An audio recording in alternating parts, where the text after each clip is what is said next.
A1 log ये रह जाएगा अपना 4/3 और log 4/3 को हम ऐसे सोल्व कर सकते हैं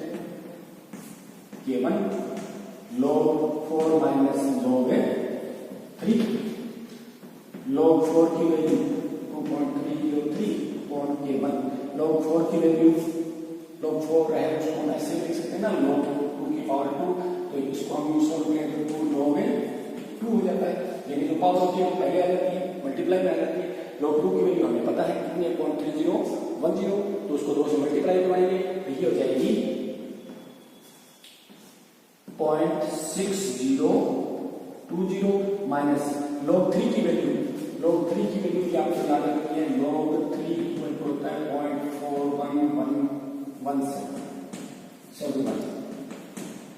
0.4171 ये देगा 0.4171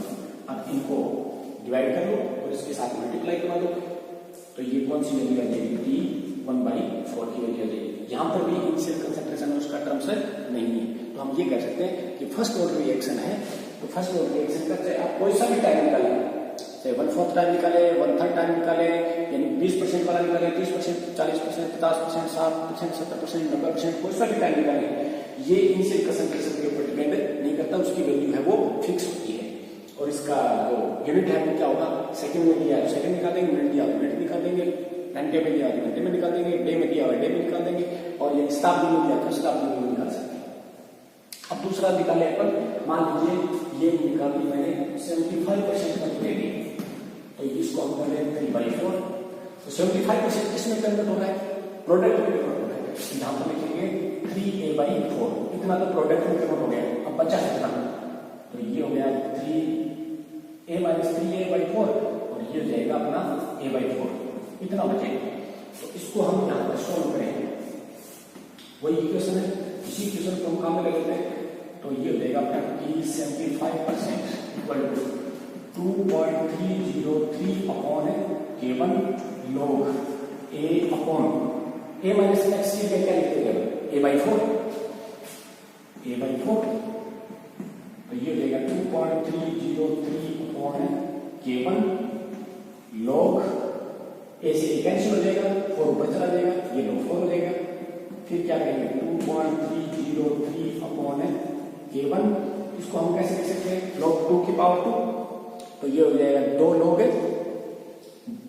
2 तो हम इसको ऐसे लिखते हैं 2 × 0.3010 इसको मैंने जानबूझ के ऐसे लिखा है कंपेयर करके ये हो जाएगा 2.303 तो इसको इससे मल्टीप्लाई करा दो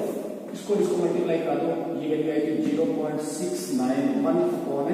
K1 और ये साथ में मैंने 2 वैसा का वैसा रख दिया ये कौन सा टाइम अपना 75% और आपने पीछे क्या किया था कौन सा टाइम हाफ लाइफ 50% वाला T 50% कितना आया था 0.691 अपॉन K1 अब इन दोनों को यदि हम कंपेयर करें 75% और इसको दोनों को कंपेयर करें तो T75% इक्वल टू ये फॉर्मूला दोबारा लिखो 0.691 अपॉन K1 इनटू क्या है 2 तो इसकी भी हम क्या लिख सकते हैं 50% तो T75% इक्वल टू हो गया T50% इनटू 2 हम ये कह सकते हैं फर्स्ट ऑर्डर जो रिएक्शन है उस फर्स्ट ऑर्डर रिएक्शन का जो